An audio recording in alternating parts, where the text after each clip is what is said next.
Bien, bonjour tout le monde, bonjour à toutes et à tous. Bienvenue sur le webinaire Impact du Covid sur les marchés du vin et spiritueux en Chine et à Hong Kong.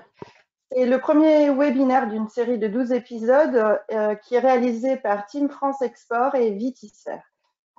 Nous attendons nombreux aujourd'hui, vous avez été plus de 300 à vous inscrire. On vous remercie de cette participation qui nous donne plein d'énergie. Alors, dans un premier temps, nous allons prendre 3 minutes pour laisser le temps à chacun de se connecter. Et pour ceux qui sont déjà avec nous, je vous propose de vous manifester par écrit. Présentez-vous, dites-nous où vous travaillez, où vous êtes situé, et puis éventuellement si vous avez déjà une expérience d'exportation en Chine ou à Hong Kong. Sachez que ceux qui sont en difficulté peuvent converser avec Anna. Merci Anna de nous aider à répondre à toutes les difficultés techniques. Si vous avez un problème de micro, si vous entendez mal, elle va vous aider. N'hésitez pas à la contacter.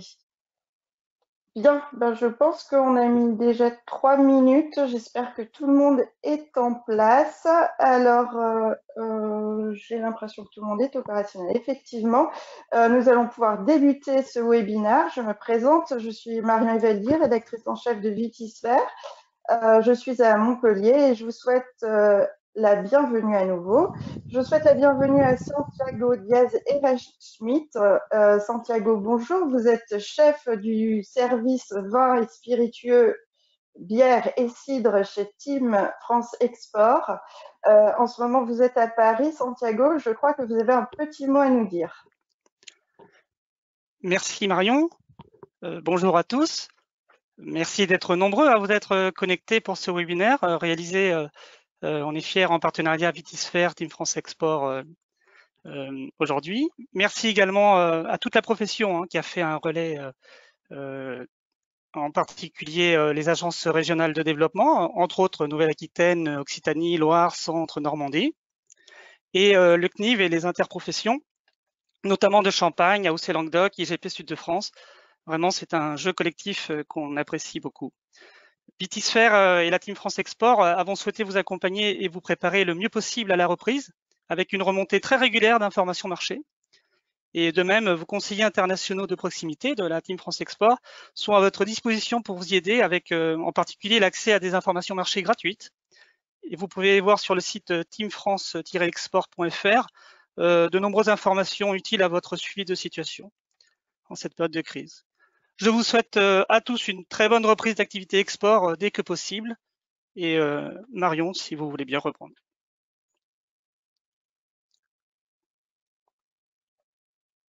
Merci Santiago.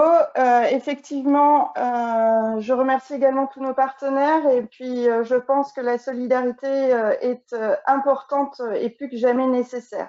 Alors, en préambule, je vais vous expliquer comment nous allons fonctionner. Dans un premier temps, les experts de Team France Export vont prendre la parole pour partager avec vous leur exposé, puis vous pourrez prendre la parole. Vous pourrez poser les questions soit par écrit, soit par oral grâce aux outils dédiés sur la console qui se situe à droite de votre écran. Pour les questions écrites, ouvrez la console à droite de l'écran en cliquant sur la flèche, tapez votre question et indiquez éventuellement à qui elle s'adresse et envoyez. Je me chargerai de les poser et éventuellement de regrouper les questions qui portent sur le même sujet. Pour les questions orales, cliquez sur la main. Quand le voyant devient vert, la parole sera à vous.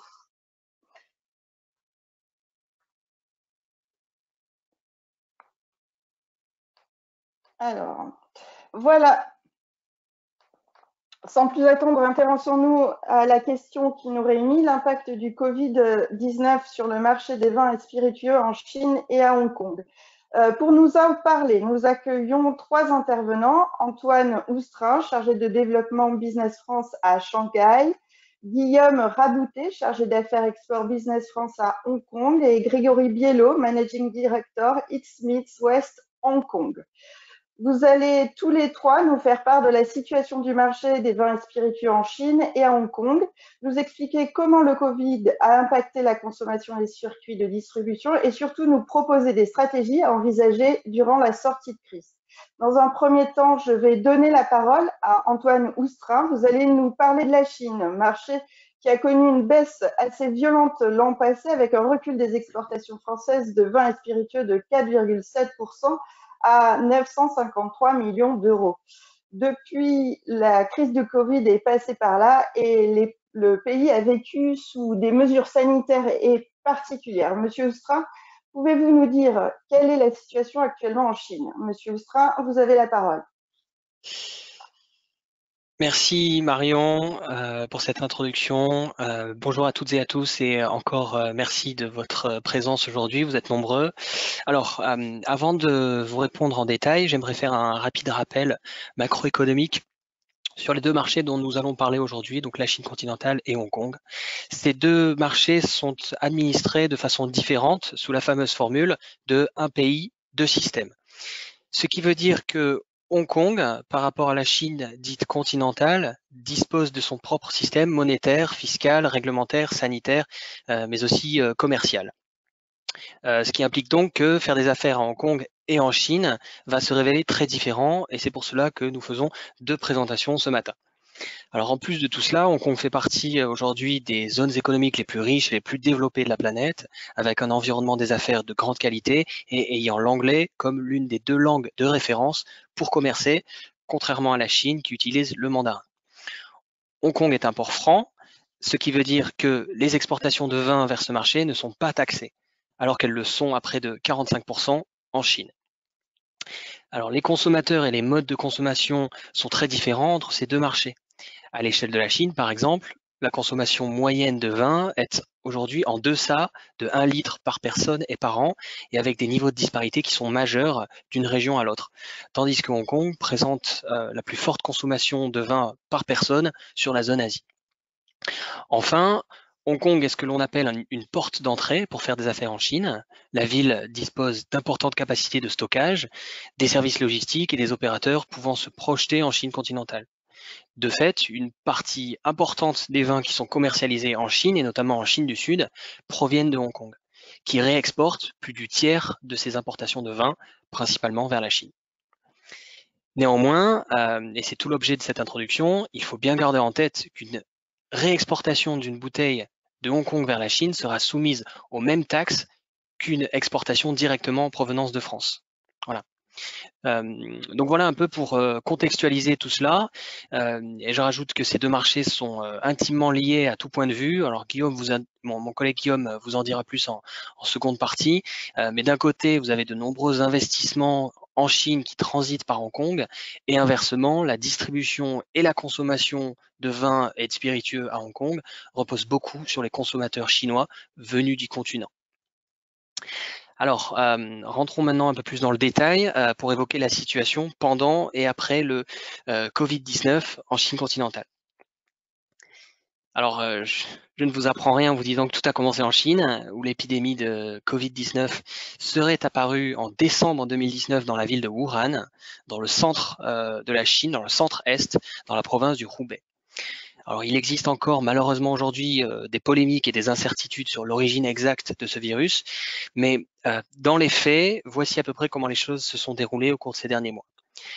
À partir de mi-janvier 2020, l'épidémie a commencé à prendre de l'ampleur dans la ville de Wuhan, et le gouvernement central chinois a décrété un confinement de la ville et de la province fin janvier dernier. Alors c'était une période qui coïncidait avec les congés du Nouvel An chinois, c'est-à-dire qu'un grand nombre de personnes, et notamment les travailleurs migrants, étaient rentrés dans leur famille dans d'autres provinces. À l'échelle nationale, donc à l'échelle de la Chine continentale, je souligne aujourd'hui qu'il n'y a pas eu de confinement généralisé, comme c'est le cas en France actuellement, et ce confinement portait essentiellement sur la ville de Wuhan. Par contre, de nombreuses mesures locales ont été prises. Parmi lesquels, donc, premièrement, la fermeture des écoles, des lieux publics, des cinémas, des musées, des parcs, de tous les lieux touristiques et les lieux de consommation grand public. Fermeture également de tout ce qui est usines, entreprises, bureaux et d'une grande partie des restaurants et des hôtels. Limitation des déplacements intramuros et surtout extramuros, voire interprovinces. Ensuite également donc des quarantaines généralisées pour toutes les personnes arrivant de l'extérieur. Donc de l'extérieur, ça peut être un changement de province, un changement de ville ou un changement de pays. Et puis sur le plan sanitaire, des contrôles stricts ont été mis en place à l'échelle du pays, avec par exemple l'enregistrement obligatoire pour tout le monde au comité de quartier, visant à prouver son absence de déplacement extramuros sous 14 jours via un QR code dédié. Autre exemple, par exemple, c'est la prise de température généralisée et obligatoire à la sortie de toutes les résidences et à l'entrée de tous les lieux publics. Voilà, donc un suivi vraiment strict de tous les déplacements. Ensuite, donc à partir de fin janvier, et hormis pour les foyers d'infection comme Wuhan et la province du Hubei, les commerces, les lieux publics, les centres commerciaux ont commencé à réouvrir progressivement sans contrainte particulière sur les déplacements des personnes. Et ce moment coïncidait avec l'évolution de l'épidémie à l'échelle mondiale. On est passé d'une épidémie en Chine à une pandémie. Et enfin, le confinement a été levé début avril pour la ville de Wuhan et la province du Hubei. Pardon. Alors aujourd'hui, à l'heure où je vous parle, subsistent encore de nombreuses restrictions, parmi lesquelles donc quelques localités sont encore confinées, mais c'est vraiment très localement. Deuxièmement, les frontières extérieures de la Chine sont fermées à tous les non-ressortissants chinois, même ceux munis d'un visa ou d'un permis de résidence valide. Ce qui veut dire que vous ne pouvez pas, actuellement, si vous n'êtes pas en Chine, vous ne pouvez pas venir en Chine, quelle que soit la situation de votre visa ou permis de travail ou quoi que ce soit. Et qu'aujourd'hui, aucun calendrier de retour à la normale n'est prévu de ce point de vue pour l'instant. Des quarantaines sont toujours en place pour tous les nouveaux arrivants en Chine, donc des ressortissants chinois qui rentreraient en Chine, ou pour toutes les personnes qui se rendraient à Pékin. Et enfin, lorsque les frontières vont réouvrir, des quarantaines, ou plus précisément donc des quatorzaines, seront très certainement appliquées à l'échelle nationale. Donc l'impact économique a été majeur et surtout très négatif, et également il a été long, puisque vous avez tout d'abord une épidémie, comme je l'ai dit, en Chine, en janvier et en février, qui affecte la demande et la consommation en Chine, puis une épidémie globale à partir de mars et avril, qui affecte l'approvisionnement de la Chine et toute la chaîne logistique mondiale. Aujourd'hui, par exemple, quelques importateurs en Chine nous ont dit que d'une part, ils n'ont que peu de stocks, parce qu'ils avaient réussi à vendre des stocks avant le Nouvel An chinois, mais qu'aujourd'hui, ils attendent des marchandises, pour certains en provenance de France, qui sont bloquées. Elles sont bloquées soit dans des ports en France, soit elles sont en transit. Voilà. Donc toute la chaîne d'approvisionnement mondiale est bloquée, ce qui fait qu'en Chine, les professionnels ont eu un impact qui a été très long. Donc pendant ces 3 voire 4 mois, malgré l'absence de confinement à l'échelle nationale, l'impact a été vraiment important. Et notamment parce que les consommateurs sont essentiellement restés chez eux et se sont massivement tournés vers le e-commerce pour leurs achats quotidiens. Et l'une des raisons, c'est aussi que les opérateurs logistiques ont été très actifs et très réactifs durant cette période. Donc au niveau des conséquences économiques, les secteurs CHR ont été les plus affectés. Vous avez de nombreux bars, restaurants qui ont été fermés littéralement pendant 2 mois.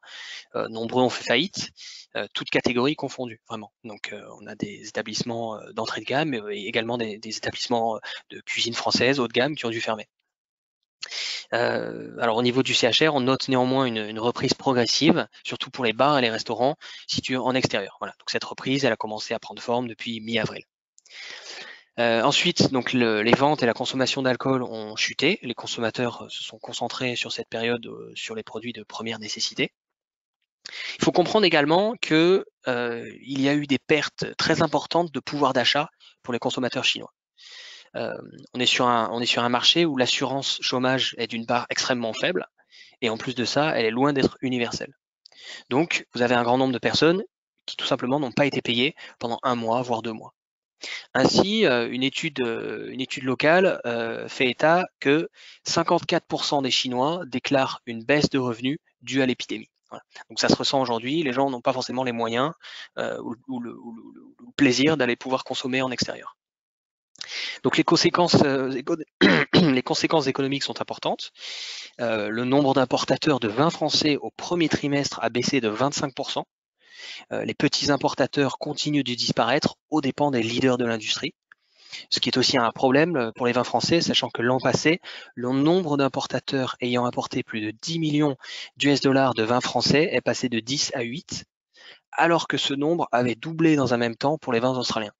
Ce qui témoigne que pour les plus gros importateurs, il y a un changement de stratégie ou du moins une adaptation à la nouvelle demande. Voilà.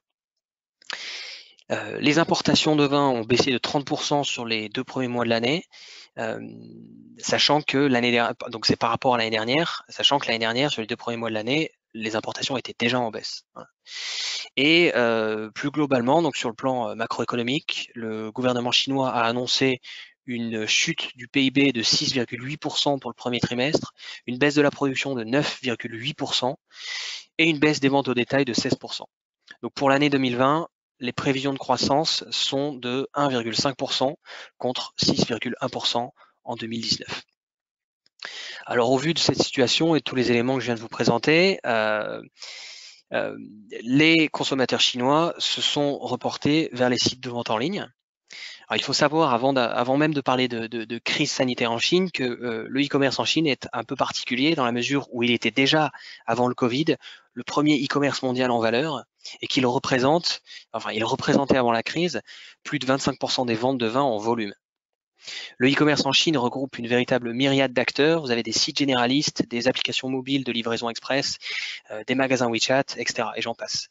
Ce qui fait que en Chine, plus ou moins tout le monde fait des ventes en ligne.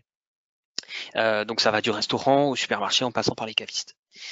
Une autre spécificité du marché chinois, lorsqu'on parle du e-commerce, c'est que la Chine dispose d'acteurs logistiques qui sont nombreux et surtout très performants. Aujourd'hui, l'essentiel des livraisons dans les grandes métropoles se font dans l'heure. Ces acteurs ont été, comme je le disais, très réactifs durant la crise sanitaire, avec la mise en place, par exemple, de livraisons sans contact. Donc vous receviez avant la livraison un message du transitaire vous confirmant le bon état de santé du livreur, vous indiquant s'il porte un masque, etc.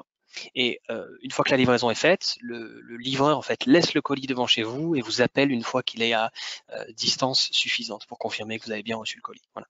Donc le principe de la livraison sans contact a été généralisé. Donc en résumé, le e-commerce a permis aux détaillants et aux restaurants de subsister grâce aux plateformes de livraison, mais bien évidemment, ce sont les pure players, c'est-à-dire les grands sites marchands, les sites généralistes, qui sortent victorieux de cet épisode. Et donc en parallèle, l'impact sur les restaurants, et notamment les restaurants haut de gamme, et sur les cavistes indépendants a été important. Ce qui fait que pour les vins français, on a eu une forte baisse des ventes sur le milieu et sur le haut de gamme, parce que au niveau de la restauration et des cavistes, ce sont essentiellement des vins du milieu de gamme qui sont distribués. Alors ensuite, en slide suivante, au niveau des initiatives adoptées, je rappelle que depuis fin janvier, tous les événements professionnels et grand public ont été annulés. Dans le secteur du vin, il y a eu le fameux report du salon Tanqueray. Alors ça a été compliqué, il a été reporté d'abord de mars à mai, puis désormais de mai à une date inconnue pour le moment, très certainement en septembre prochain. Toutes les tournées de dégustation, événements de promotion, formation, etc. ont été annulées. Quelques salons s'étaient maintenus en mai, juin, voire juillet dans l'espoir d'une reprise.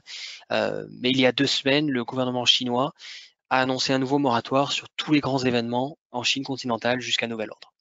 Officieusement, et c'est ça qu'il faut retenir, c'est que le grand congrès annuel de l'Assemblée du peuple doit avoir lieu à Pékin fin mai ou début juin. La date n'est pas encore annoncée et que tant que cet événement ne sera pas passé, n'aura pas eu lieu, aucun événement de grande envergure ne pourra avoir lieu. Voilà. A donc eu lieu un report important des opérations vers le digital, et c'est tout l'objet de ce que je vais vous dire. C'est que, alors certes, une nouvelle fois, c'est pas une nouveauté, mais c'est plutôt l'accentuation d'une tendance qui existait déjà avant la crise. Aujourd'hui, tout se passe plus ou moins désormais en ligne et sur mobile dans la majorité des cas. Alors tout d'abord, de nombreuses formations en ligne ont eu lieu. En général, ces formations sont animées par des sommeliers ou des influenceurs connus, souvent pour le compte soit d'un média en ligne, soit d'une région productrice ou d'un pays. Donc par exemple, pour le cas français, des formations en ligne ont été réalisées autour des vins de Bordeaux, autour des vins de la vallée du Rhône, etc. Ensuite, deuxièmement, se sont tenues des opérations de rencontres professionnelles en ligne visant à remplacer les grands salons. Donc autour de ces événements en ligne, vous avez des importateurs ou des distributeurs qui peuvent présenter leurs produits directement à des acheteurs professionnels ou individuels sur des plateformes dédiées. Et vous avez un exemple ici à droite d'une expo en ligne organisée donc par l'importateur IMW que nous allons recevoir dans un instant. Et enfin, troisièmement, des opérations de dégustation et de promotion en ligne ont été et sont encore organisées. Elles sont animées donc soit par des sommeliers ou des influenceurs pour le compte d'une marque ou d'un importateur, soit par un revendeur individuel, ce qu'on appelle un leader d'opinion en ligne. Et en général, de plus en plus en Chine, ça prend la forme d'un live streaming sur des plateformes comme Douyin, que vous connaissez en France sous le nom de TikTok. Sur cette plateforme, on va retrouver de nombreux influenceurs qui parlent de gastronomie, qui parlent donc de cuisine, de restauration, d'alcool, etc. et qui de plus en plus incluent dans leur présentation des publicités pour des produits avec des liens pour acheter les produits mentionnés. On a l'exemple ici au centre de l'écran, donc on a un exemple d'une campagne menée par Moet Hennessy en lien avec un chef cuisinier. Donc ce chef cuisinier, c'est un ressortissant chinois qui est basé en Suisse, mais qui est considéré comme donc leader d'opinion sur le marché chinois. Donc la vidéo a été likée 44 000 fois pour plusieurs centaines de milliers de vues. Voilà. C'est à mon sens un format intéressant parce que ce format offre en fait un coût contact qui est extrêmement compétitif. Le coût de réalisation de cette campagne commerciale est en fait extrêmement faible et finalement vous arrivez à toucher plusieurs centaines de milliers de personnes. Donc voilà au niveau des initiatives digitales qui ont été adoptées pendant la crise. Je pense que ces tendances ne sont pas temporaires mais qu'elles sont de long terme et donc elles vont se maintenir à l'avenir. Et en guise de conclusion, je dirais que le bouche à oreille classique ou les conseils de sommelier sont progressivement remplacés par la notoriété en ligne comme un vecteur de croissance des ventes. Et enfin, donc pour terminer, je vais vous parler un peu de sortie de crise quand même. Sans être trop pessimiste, je dirais quand même que les consommateurs chinois ont été profondément affectés par cet épisode et l'impact sur les consciences est important. On le voit très bien aujourd'hui, alors que les déplacements ne sont plus contraints, les centres commerciaux, les restaurants, les bars restent peu fréquentés dans leur ensemble. Merci. Petit problème de son. Alors, je vais conclure en vous disant que l'impact a été majeur, notamment sur les consciences, et que la consommation va reprendre, mais ça va prendre du temps. Donc, il faudrait que il y a un micro ouvert. J'ai un écho important. Il faudrait que tout le monde ferme son micro, s'il vous plaît. Merci. Donc, à partir de cet été, le tourisme va reprendre. Malheureusement, il sera principalement domestique. Et on peut estimer que à partir de septembre, la situation sera revenue à la normale pour la distribution et la consommation. Et c'est d'ailleurs à partir de septembre qu'auront lieu de nombreuses opérations à Shanghai. Donc, vous aurez le CIAL, Vinexpo, le CIE, qui auront lieu donc à partir de septembre jusqu'à novembre. Et enfin, donc au niveau des bonnes pratiques et des recommandations pour les semaines et les mois à venir, je dirais donc d'une part garder le contact avec ses importateurs et ses partenaires en Chine. Il faudrait que l'organisateur arrive à passer la slide suivante, s'il vous plaît. Merci. Donc je disais, garder le contact avec ses importateurs. Ensuite, commencer dès aujourd'hui à prévoir ses opérations pour la fin de l'été et l'automne. Donc pour prévoir en fait la rouverture du marché chinois. Donc bien suivre l'évolution de la Chine où les mesures qui ont été prises sont différentes de celles de la France. Voilà. Et puis plus globalement, je pense qu'il faut aussi bien comprendre l'évolution de la demande en Chine. On reste encore sur un marché de prix avec une forte demande sur les vins rouges d'entrée de gamme, avec beaucoup d'IGP, de vins de France, etc. Malheureusement, pour les produits français, l'offre sur l'entrée de gamme est aujourd'hui saturée et la demande en baisse. Donc aujourd'hui, les opportunités commerciales vont plutôt se porter sur les AOP du milieu de gamme et vers ce qu'on appelle les produits nouveaux sur ce marché, par exemple les effervescents d'entrée de gamme. Et puis, naturellement, on est sur un marché qui n'est pas encore très mature, donc toujours éviter les vins bio, les appellations ou les produits trop particuliers s'adressant à des connaisseurs, et privilégier les produits facilement compréhensibles pour les non-connaisseurs et compétitifs en matière de prix. Et puis, dès à présent, déterminer sa stratégie de communication en Chine, où les outils sont différents de ceux de la France. Et donc, si vous ne travaillez pas encore sur ce marché, donc bien préparer son offre pour arriver avec des produits adaptés et également bien penser, avant même d'arriver sur le marché chinois, sa stratégie e-commerce. Comment être présent sur le e-commerce en Chine? Est-ce que mes produits ne sont-ils pas déjà sur le marché chinois? Et comment est-ce que je vais pouvoir, avec mon importateur, aller faire des événements de promotion, comme on l'a vu, des formations sur les réseaux sociaux?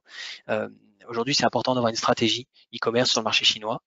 Et je terminerai là-dessus en disant que justement, nous organisons le 18 mai une formation sur le e-commerce en Asie. Marion, je vous rends la parole. Merci beaucoup, Monsieur Oustra, et désolé à tous pour ce petit problème de micro qu'on a eu. Nous allons nous tourner vers Hong Kong, un marché qui lui aussi était en perte de vitesse l'année dernière avec un recul de 9,4% du chiffre d'affaires des vins et spiritueux français. Et si cette destination peut paraître similaire à celle du marché chinois, elle a aussi ses spécificités fortes, ce qui nous amène à questionner Guillaume Raboutot. Guillaume, comment Hong Kong vit la crise du Covid? Monsieur Raboutot, vous avez la parole.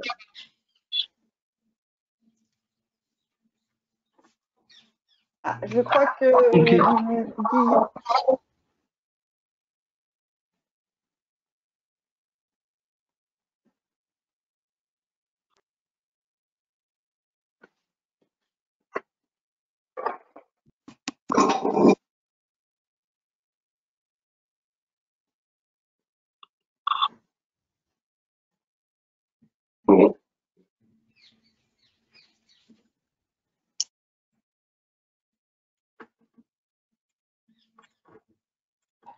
Oui, donc bonjour à tous. Merci Marion. Comme cela a été mentionné, l'année 2019 a vu une baisse du marché des vins et spiritueux, puisque l'économie a été impactée par les tensions internationales, mais aussi et surtout par les manifestations antigouvernementales que vous avez dû voir passer sur les journaux télévisés en France. Les perturbations de la ville ont eu pour conséquence une baisse notable du nombre de touristes sur Hong Kong et surtout des touristes en provenance de Chine continentale. Il faut savoir que sur une année classique, ces touristes représentent généralement 75% du total des touristes qui viennent sur Hong Kong. Et sur la période de juillet à décembre, qui est l'essentiel des manifestations sur Hong Kong, on a eu une baisse de quasiment 40% des touristes, ce qui représente même 56 millions de touristes pour une ville de plus de 7 millions d'habitants. Mais ces touristes chinois, c'est une manne financière pour Hong Kong, notamment pour le secteur de l'hôtellerie et de la restauration, et donc in fine sur le secteur des vins et spiritueux. Petit à petit, les hôtels ont commencé à se vider, tout comme les restaurants qui étaient impactés par les manifestations qui bloquaient la ville et qui limitaient la volonté et la possibilité des consommateurs hongkongais de se rendre dans les restaurants. On a d'ailleurs vu sur cette période une baisse de la consommation hors domicile de 16%. Cependant, en janvier 2020, il y a eu une accalmie de ces manifestations. Et le nouvel an chinois arrivant, le marché a connu un espoir de reprise que le Covid-19 a vite mis en pause en raison de toutes les restrictions sociales et l'économie chinoise qui s'est arrêtée. Cependant, à la différence de la Chine, Hong Kong n'a pris aucune mesure de confinement strict ou de confinement de la population, mais a plutôt opté pour la distanciation sociale en mettant en place et en conseillant les gestes barrières en conseillant le télétravail. Il n'y a pas eu d'obligation du télétravail. La fermeture des écoles et d'autres services, l'interdiction des rassemblements de plus de 4 personnes, donc affectant fortement aussi la restauration, la fermeture des bars et notamment des bars à vin depuis début avril, et des mesures de distanciation sociale dans la restauration avec une limitation de la capacité des restaurants qui devait être divisée par 50% et l'éloignement des tables de 1,50 m. Bien sûr, cela a été accompagné par une fermeture des frontières. Donc aujourd'hui, Hong Kong a fermé ses frontières pour tous les non-résidents arrivant du monde entier en dehors des non-résidents venant de la Grande Chine. Mais pour les résidents venant de la Grande Chine, ceux-ci ne doivent pas avoir voyagé dans le reste du monde pendant 14 jours pour pouvoir rentrer sur le territoire hongkongais. Pour les résidents de Hong Kong, ils peuvent rentrer sur le territoire, mais il y a une quarantaine obligatoire de 14 jours qui doit forcément se passer soit à domicile, soit dans des hôtels de la ville. Donc de fait, on voit que la vie ne s'est pas totalement arrêtée sur Hong Kong, la vie économique ne s'est pas arrêtée, et les secteurs qui étaient toujours en activité ont essayé d'offrir un semblant de business as usual, même s'il y a dû y avoir des adaptations par rapport à une économie qui était en via la baisse de la fréquentation, notamment pour les restaurants, et aussi toutes les mesures de restriction qui ont empêché certaines personnes de vouloir sortir. Aujourd'hui, en termes de cas, la situation, elle semble sous contrôle. Il y a quasiment plus de cas sur Hong Kong et les seuls cas qui sont détectés sont des cas importés qui sont dépistés dès leur arrivée à l'aéroport de Hong Kong. Il faut savoir que Hong Kong est une économie forte et résiliente avec des bases financières extrêmement importantes et le choc économique a été atténué à la fois par ce semi-confinement ou ces réglementations qui ont permis à l'économie de continuer à fonctionner, même si on prévoit une chute de à peu près 5%, et aussi les packages gouvernementaux de 34 milliards d'euros qui vont permettre de soulager et relancer l'économie.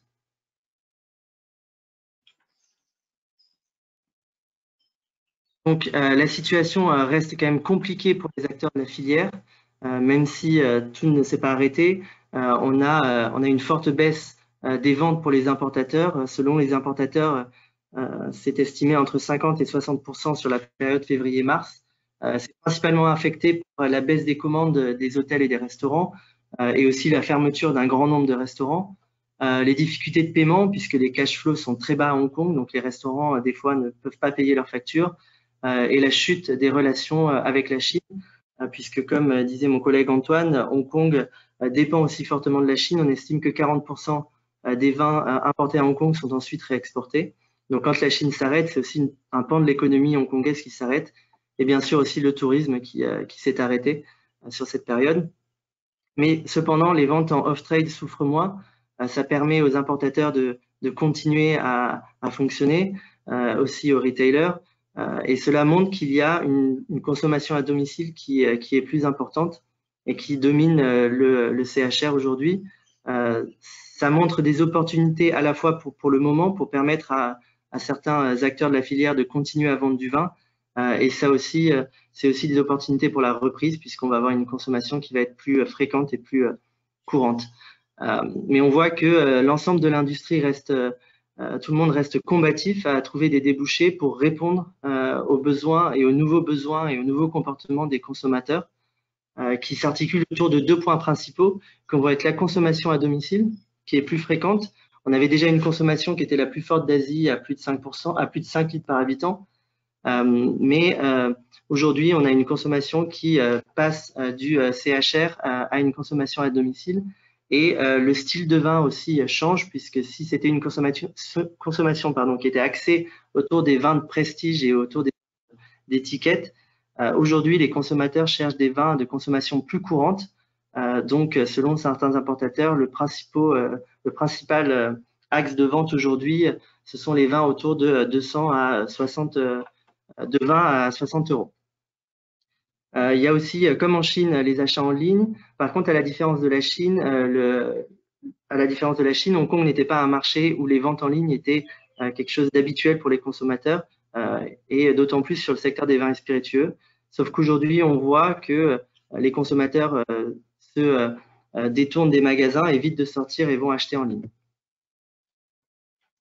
Donc en résumé, les canaux de distribution qui sont aujourd'hui temporairement bloqués, c'est l'hôtellerie, bien entendu, puisqu'il n'y a plus de touristes, donc on a des taux d'occupation extrêmement bas. La fermeture de nombreux restaurants d'hôtels aussi, ou des adaptations d'horaires pour pallier au manque de consommateurs. Le catering événementiel, donc tout ce qui va être mariage, réception, qui était aussi un gros pan de l'économie des vins et spiritueux sur Hong Kong, est à l'arrêt, mais devrait reprendre bien entendu dès que les mesures seront allégées. Et notamment les bars à vin qui sont fermés aujourd'hui jusqu'au 7 mai, à suivre si le gouvernement décidera de remettre encore une période de 15 jours ou pas. Des canaux affectés mais qui continuent à marcher, c'est la restauration, comme je disais, les restaurants n'ont jamais été fermés, mais il y a des mesures spéciales de distanciation sociale qui sont aussi mises en place jusqu'au 7 mai, mais il va falloir voir si dans le long terme la confiance des consommateurs va revenir. Il faut savoir aussi que le télétravail qui a été mis en place par un grand nombre de sociétés a affecté aussi la restauration avec moins de personnes qui faisaient des lunchs. Les cavistes aussi sont fortement affectés par la baisse des touristes chinois qui venaient acheter beaucoup de vin à Hong Kong pour le ramener ensuite en Chine, et la baisse aussi des réceptions et des repas de famille ou d'amis. Cependant, des canaux en développement que vont être la vente en ligne, qu'elle soit gérée directement par les importateurs, les cavistes, et bien sûr la consommation à domicile qui va être vraiment à suivre pour voir si les consommateurs vont vraiment consommer plus, des fréquences plus importantes et une consommation qui va être plus démocratisée.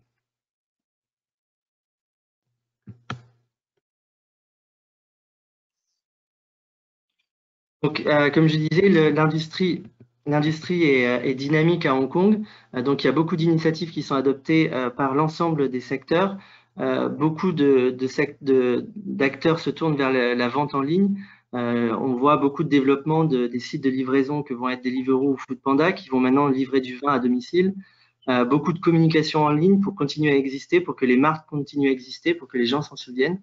Et beaucoup de promotions spéciales pour dynamiser les ventes. Hong Kong était une ville aussi où il y avait beaucoup de masterclass, beaucoup d'événements.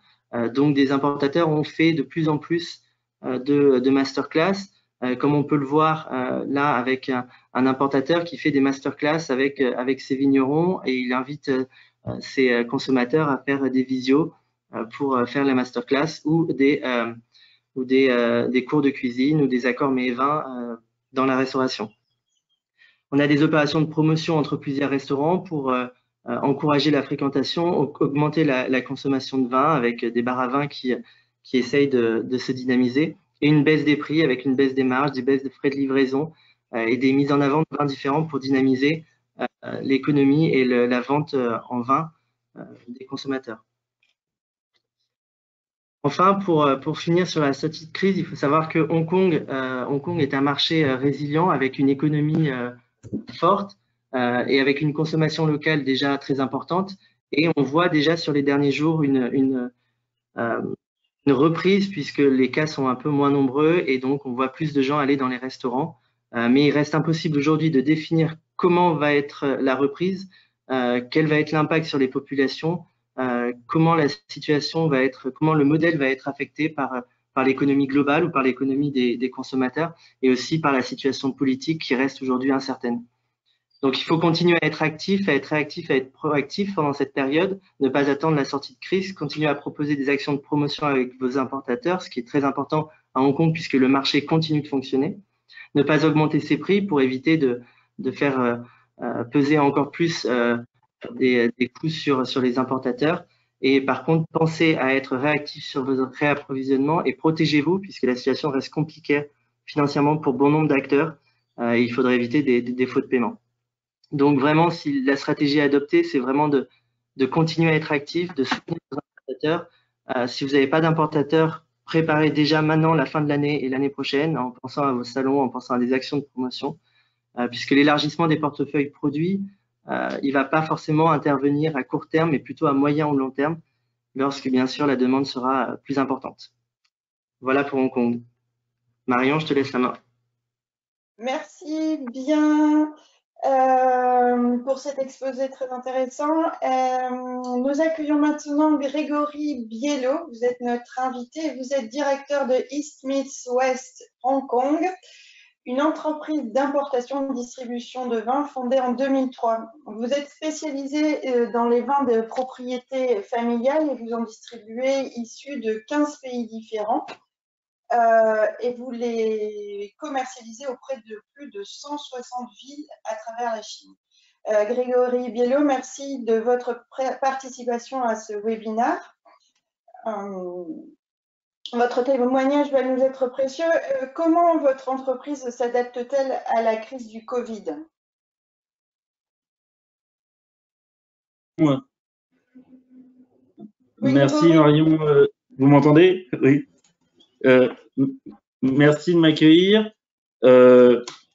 Écoutez, ça fait 17 ans qu'on a monté cette société avec mon associé Édouard Duval, qui est basé à Shanghai, moi ici à Hong Kong. Et c'est vrai que c'est... vous m'entendez bien? Oui. C'est bien entendu la plus grande crise qu'on ait jamais connue. Donc, ça a été vraiment très brutal. En février, la Chine était totalement fermée, donc on a carrément fait moins 95% de ventes. Donc, comment on s'est adapté à cette crise? Déjà, on a réduit les commandes auprès de nos partenaires et essayé de vendre le stock existant.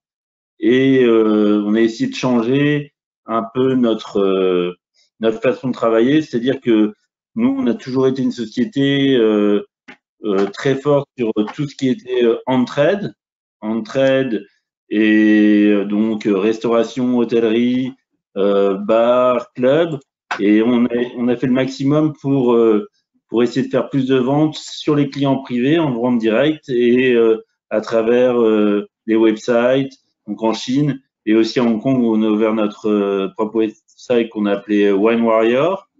Et c'est vrai c'est vraiment le channel, le réseau où on a vu une grande augmentation de nos ventes. Donc c'est vrai que c'est un grand changement pour nous au niveau de la consommation en Chine et à Hong Kong où on fait beaucoup plus de ventes directes. Après, c'est vrai qu'il faut voir comme vraiment deux marchés très différents. Hong Kong a été, même si c'était très dur, a été beaucoup moins touché que la Chine. Aujourd'hui, on espérait qu'avec la baisse de cas, ça fait 3-4 jours qu'on a aucun nouveau cas à Hong Kong. Et on voit quand même, malgré le fait qu'il n'y ait aucun nouveau cas à Hong Kong, ils ont quand même continué pour 2 semaines le social distancing, c'est-à-dire que les restaurants peuvent être remplis seulement à 50% et pas le droit d'avoir de groupe de plus de 4 personnes. Donc, je pense que toute cette crise va durer quand même assez longtemps parce que les restaurants, les hôtels vont mettre du temps à se remplir. Les hôtels, il y a pratiquement plus de business, évidemment, vu qu'il n'y a plus de tourisme. Hong Kong, on vivait beaucoup sur le business de tourisme de Chine, mais aussi de l'extérieur, avec beaucoup d'événements, de shows. Donc ça a disparu et je pense on espère que ça va reprendre en septembre. Et un autre marché qui a été touché énormément, c'est Macao. Macao, les casinos sont à moins 95% de leur business normal. Donc, Macao souffre aussi énormément de cette crise. Voilà, on essaye de faire le maximum au niveau de la vente, au niveau des clients privés, website. En Chine, c'est très dynamique. À Hong Kong, le retail, disons, a augmenté au niveau de tout ce qui est alimentaire.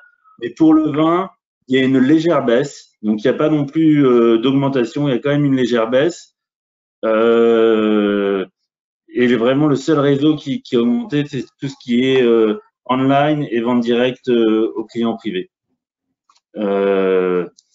Donc, voilà ce que je peux vous dire sur notre industrie en ce moment en Chine. Mais on garde espoir. À Hong Kong, je pense que beaucoup de nos concurrents vont disparaître. Des fois, des plus petites entreprises. Je pense que le marché va être un peu plus propre. On va sortir après de la crise avec un marché qui sera un peu plus net, parce que c'est vrai qu'il y avait énormément de sociétés, des plus ou moins sérieuses, qui avaient pas forcément, qui étaient un peu moins professionnelles. Donc on voit une sortie de crise d'ici le mois de septembre, et on pense à nous à IMW comme une bonne opportunité de changer notre façon de travailler et d'essayer de développer d'autres réseaux dont on n'avait pas trop l'habitude j'arrive pas à parler français, j'ai trop l'habitude de parler anglais. D'autres réseaux, on n'était pas forcément les plus forts, comme la vente à domicile et le retail. Voilà. Merci de ce témoignage qui donne de l'espoir et qui montre comment cette crise vous force à vous réinventer. On va passer tout de suite à la partie questions. C'est le moment à tous de poser vos questions. Donc, je rappelle, soit par oral, vous levez la main, soit par écrit dans le chat. Je vois que Maria Bonnefond a levé la main. Je vais vous donner tout de suite la parole, Maria. C'est à vous. Bonjour Maria, est-ce que... Oui, bonjour à tous. Je suis Maria Bonnefond des Châteaux-les-Nobles. Nous sommes un château viticole dans l'Entre-deux-Mers. Nous nous spécialisons en vin bio. Est-ce que vous pensez que la distribution des vins bio, les marchés bio, serait la demande sera plus prononcée vu les contextes et la crise? Posez la question pour le marché chinois ou Hong Kong ou les deux? Les deux. Ok, donc qui commence? Peut-être la Chine?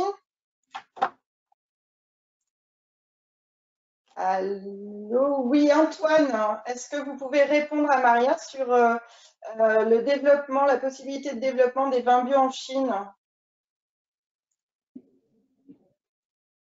Oui, c'est bon. Bonjour. C'est bon. Alors, je pense que je vais plutôt laisser mon collègue Guillaume vous parler de Hong Kong. Sur les vins bio, sur la Chine, c'est compliqué à deux points de vue. Premièrement, sur l'aspect réglementaire, malheureusement, vous n'avez pas de reconnaissance bilatérale entre la Chine et l'Union européenne sur les certifications biologiques.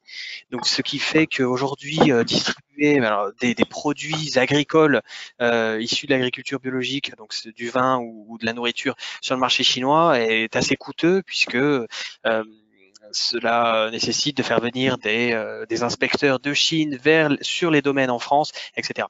Donc tout cela rend un peu l'accès au marché assez compliqué, et en plus de cela, la Chine est aujourd'hui encore un marché à l'échelle du pays peu mature, et la demande en produits bio, et ça vaut pour le vin mais aussi pour les autres catégories de produits, est encore extrêmement faible. Voilà. Donc, barrières réglementaires plus faible demande font que la Chine n'est pas un marché prioritaire pour les produits bio.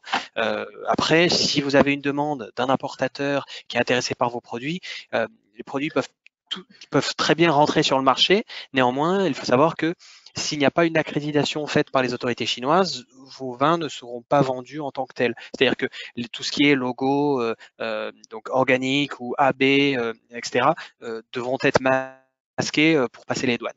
Voilà. Par contre, je pense que sur Hong Kong, la demande sera un peu plus conséquente, et je pense que Guillaume va pouvoir vous en dire un peu plus. Guillaume, vous Oui, confirmez? Oui, sur Hong Kong, il n'y a pas de réglementation sur n'importe quel produit, notamment sur les vins bio. Tout peut rentrer avec l'étiquette que vous voulez et les labels que vous voulez. Si c'est pas forcément le premier marché pour les vins bio, il y a quand même une demande. Alors, ça va être surtout une demande de gens qui vont être plus connaisseurs de vin. mais il y a une demande qui va être de plus en plus importante et elle est liée aussi à tout ce qui est lié au manger sain, à la qualité de vie, qui sont des demandes, même si elles restent aujourd'hui un peu niches, sont des demandes qui, je pense, sont amenées à être en augmentation. Merci. Il y a une question écrite de Carole Meresson qui voudrait avoir des précisions sur le marché des spiritueux. Elle dit qu'on a pas mal parlé de vin, mais on n'a pas.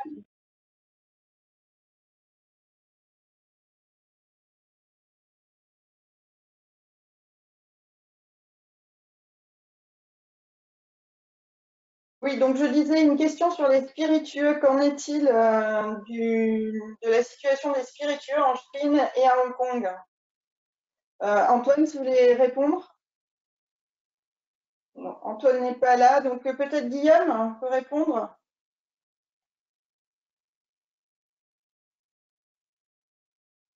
Bien.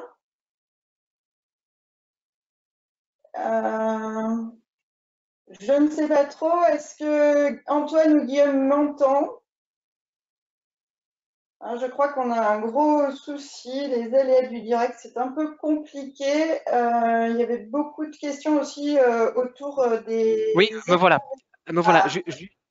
Juste pour le backup, laissez nos micros ouverts, ce sera plus simple. Alors effectivement, je me suis exprimé assez succinctement. On n'a pas eu le temps de couvrir les spiritueux. La demande et la consommation de spiritueux importés en Chine est majeure. La consommation de spiritueux en Chine, c'est 40% de la consommation mondiale de spiritueux.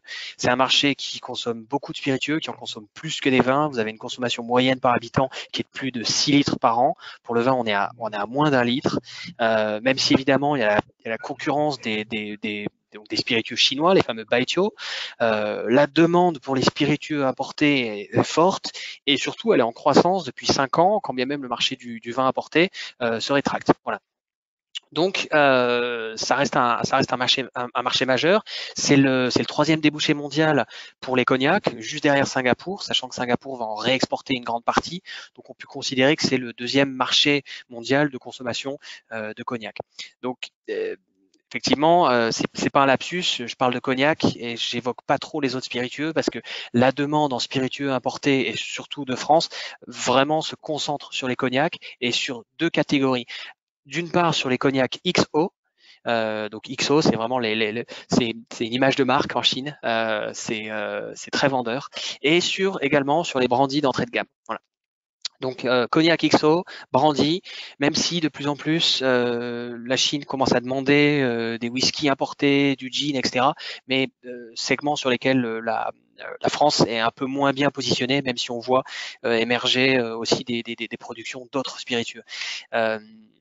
Sur les Armagnacs également, c'est intéressant parce que la Chine finalement importe beaucoup moins d'Armagnac que de cognac. Néanmoins, en valeur, la Chine est le premier consommateur mondial d'Armagnac. Donc c'est le premier marché à l'export pour la France. En volume un peu moins. Voilà. Donc voilà sur les spiritueux, grosse demande. Un marché qui consomme beaucoup et qui est très réactif avec beaucoup d'opérateurs. Et surtout, je finirai là-dessus, une consommation qui est bien différente de celle de la France, où les spiritueux français, donc le cognac, l'armagnac, sont considérés comme des digestifs. En Chine, la consommation est beaucoup moins normée. Le cognac va pouvoir être bu au restaurant, à table, avant le repas, après le repas, en bar, en boîte de nuit, en cocktail, par des moins de 20 ans, des plus de 60 ans. Voilà, il y a vraiment beaucoup moins de normes sociales autour de la consommation de ce produit. Guillaume, j'imagine que la situation est un peu différente à Hong Kong, qui est traditionnellement consommateur de spiritueux. Oui, alors il y a une forte consommation de spiritueux. Après, le marché est beaucoup plus divisé que la Chine. Ils boivent beaucoup d'alcool chinois, forcément, beaucoup de cognac et beaucoup de whisky. Et tous les nouveaux alcools, un peu niche, un peu artisanaux, sont aussi demandeurs, même si ça reste vraiment des marchés très niches. Et après, ces secteurs, c'est vrai, ont été très fortement impactés par le Covid, peut-être d'autant plus que les vins. notamment via la fermeture de tous les bars, de toutes les boîtes de nuit, tous les endroits où il y avait beaucoup de consommation de spiritueux. D'accord, merci à tous les deux. Nous avons beaucoup de questions écrites sur les salons, en particulier Jocelyne Lefebvre qui salue Antoine, qui demande donc si vous avez des informations sur la tenue ou non de Vinexpo Hong Kong, et plus largement les questions portent sur les futurs salons semestre de cette année. Est-ce que vous avez tous les deux des informations sur la tenue d'événements en business? Antoine? Pour Hong Kong sur Vinexpo, il n'y a aujourd'hui pas de position officielle de la part de Vinexpo sur l'édition qui devait se passer au mois de juillet. Il y a beaucoup de rumeurs qui circulent sur un potentiel report, mais il n'y a aucune position officielle. D'accord. Et sur la Chine continentale, aucun salon, aucun événement de grande envergure n'aura lieu avant septembre.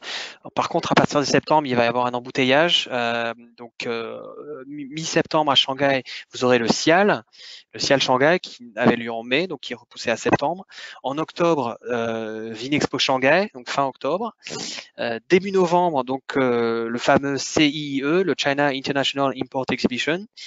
Et mi-novembre, ProWine China également à Shanghai. Voilà. Sachant que, donc ça, c'est 4 opérations qui sont plus ou moins confirmées. Sachant que vous avez également le salon dont on attend les nouvelles dates. Le salon Tanctuary, donc le salon du printemps, qui devrait finalement se tenir à l'automne, sachant que l'édition d'automne devrait de fait être annulée. Donc on s'attend à ce qu'il y ait une organisation de ce salon, une tenue de ce salon autour de septembre.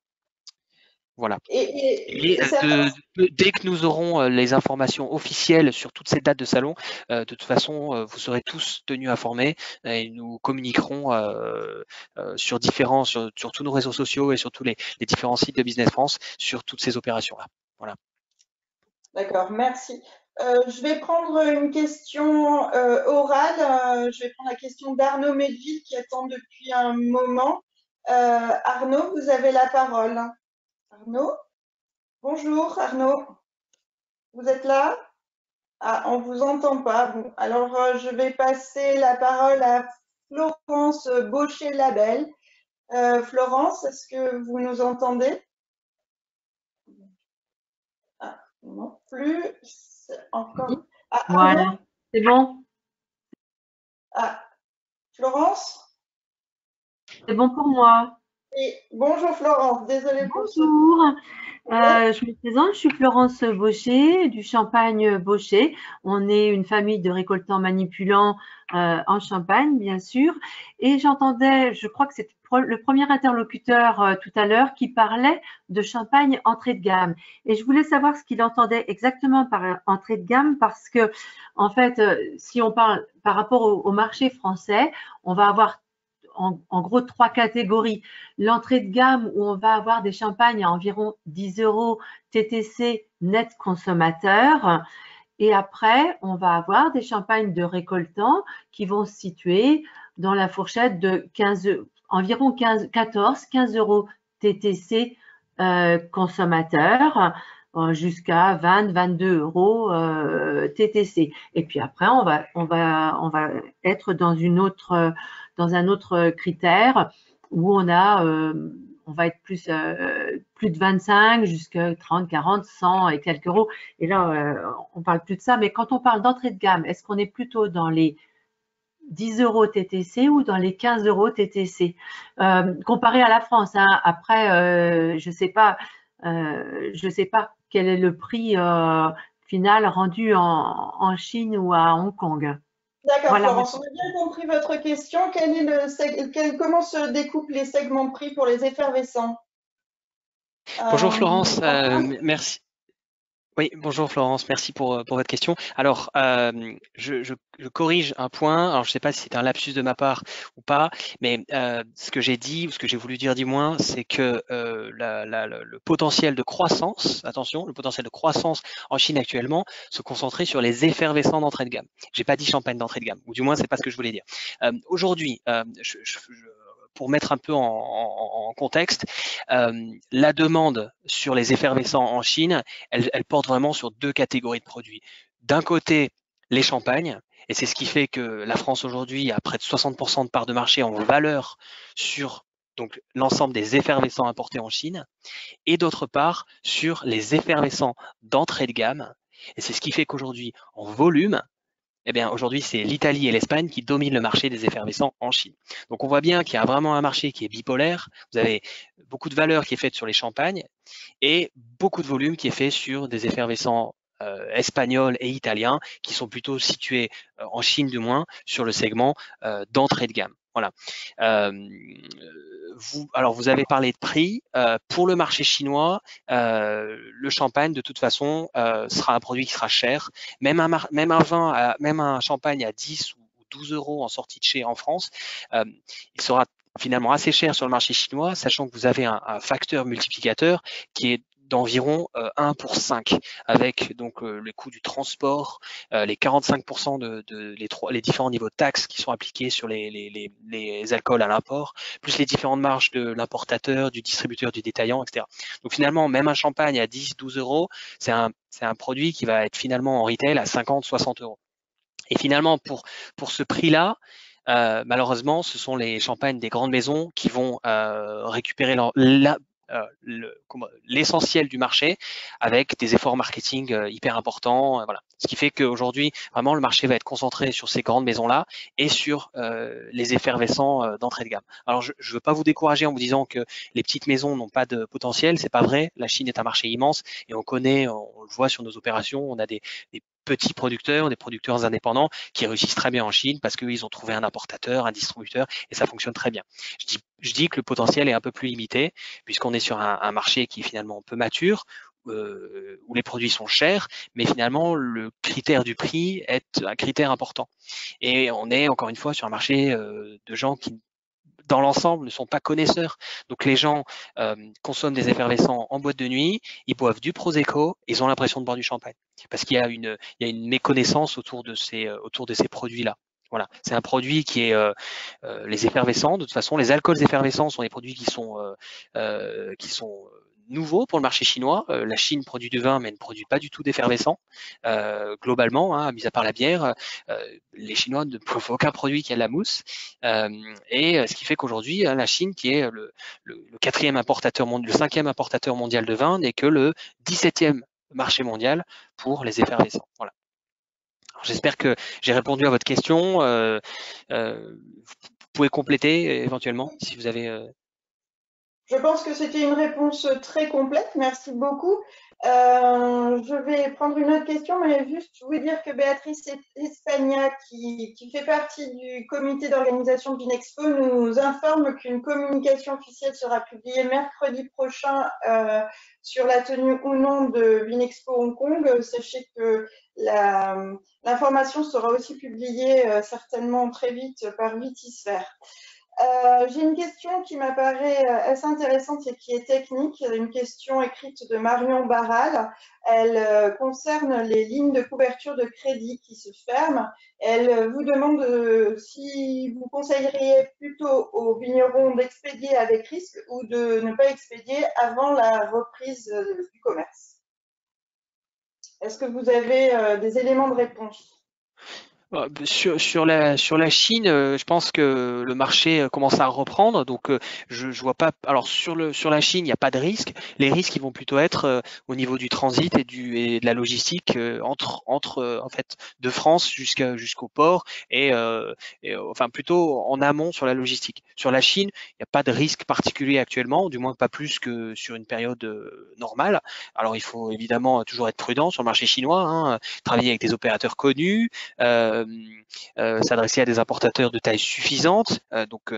Grégory Biello, donc de notre invité aujourd'hui, l'a bien dit. Hein, il y a à la fois sur Hong Kong et sur la Chine, vous avez une pléthore d'opérateurs peu professionnels, et ces gens-là vont être amenés à disparaître à plus ou moyen terme. Voilà, donc toujours être prudent, mais il n'y a pas de risque particulier actuellement sur la Chine. Bien, merci. Je vais prendre encore une question orale de Benjamin Gutmann. Benjamin, est-ce que vous êtes avec nous? Vous allez avoir la parole. Non, les micros sont coupés. Bien, alors je vais me tourner vers la question. Je suis là. Vous êtes là, super. Oui, je ne suis pas aussi rapide que Zoro. Oui, j'avais une petite question. En effet, je suis propriétaire d'un petit domaine familial dans les Graves de moins de 9 hectares avec des ressources de prospection assez limitées. J'ai donc deux questions. Est-ce qu'aujourd'hui, c'est le bon moment pour reprendre contact avec des prospects, en quelque sorte, notamment sur Hong Kong, je pense principalement à Hong Kong, et est-ce que vous sentez que le marché est prêt à accueillir de nouveaux vignerons, voilà, ou est-ce que plutôt les acheteurs vont se concentrer uniquement sur les vignerons qu'ils connaissent? Et la dernière question, c'est est-ce que ça vaut le coup d'aller à Hong Kong au deuxième semestre? Voilà. Pour Hong Kong, merci pour votre question. Je pense qu'aujourd'hui, sur les mois qui viennent, les importateurs vont essentiellement se concentrer à vendre les produits qu'ils ont, mais je ne doute pas qu'ils regardent aussi comment ils peuvent, dans les mois qui viennent, élargir leur gamme de produits s'ils veulent le faire. Demain, ça va être compliqué. Après, sur la fin de l'année, je vais peut-être laisser Grégory voir comment lui pense à ces élargissements de portefeuille. Moi, je pense que c'est sûrement pas le bon timing pour essayer de rentrer des nouveaux produits à Hong Kong. Je pense que la majorité des distributeurs essayent vraiment de focus sur les vins qu'ils ont actuellement, et même d'essayer de limiter le portfolio que de rajouter des nouvelles marques. Et je pense que les gens penseront à rajouter des nouvelles marques quand le marché repartira vraiment. Maintenant, c'est vrai que Hong Kong est un marché assez mature où les sommeliers, les cavistes recherchent toujours des nouveautés. Donc, je dis pas qu'il ne peut pas avoir d'opportunités, mais je pense que ce sera un peu plus difficile que il y a 6 mois à l'heure actuelle. Donc, moi, je pense qu'il vaut mieux attendre un peu avant d'essayer d'aller vendre en Chine ou à Hong Kong. Et après, sur la question précédente, sur les crédits des distributeurs, moi, je pense qu'il faut faire très attention parce que en Chine aujourd'hui, la majeure partie des clients ne payent pas. Donc, c'est vraiment une bataille de tous les jours pour se faire payer. Donc, c'est-à-dire que les distributeurs comme nous, on ne reçoit pas l'argent des clients. On doit vraiment se battre pour être payé. Et donc, les paiements sont très en retard. Donc, je pense qu'il va y avoir un manque de trésorerie pour beaucoup de distributeurs. Et donc, il faut faire attention. Et il faut absolument avoir des couvertures COFAS si vous travaillez avec quelqu'un que vous connaissez. Voilà mes conseils. Merci beaucoup, Grégory. Je vais prendre une dernière question. C'est une question de Louisa qui ouvre un peu. Elle s'interroge sur les habitudes de consommation. Est-ce que vous pensez qu'elles seront impactées dans les prochains mois suite à cette crise? Est-ce que donc les consommateurs vont changer leur mode de consommation? Antoine, en Chine, vous anticipez quoi? Alors, on est sur un marché qui évolue de toute façon depuis quelques années. Je pense pas que, en fait, c'est la distribution évolue, mais les modes de consommation, on va rester sur les tendances qu'il y avait avant la crise. Les gens ont arrêté de consommer là pendant 2-3 mois, puis la consommation va reprendre. Ça va prendre du temps. Aujourd'hui, les restaurants, on voit que les consommateurs reviennent, mais on n'est pas, à mon avis, pas prêt de voir des tables de 20 personnes à boire 15 bouteilles de vin rouge, à faire des gambets. Ça, je pense qu'on n'est pas prêt de le revoir, mais ça va revenir, ça va pas pour autant disparaître.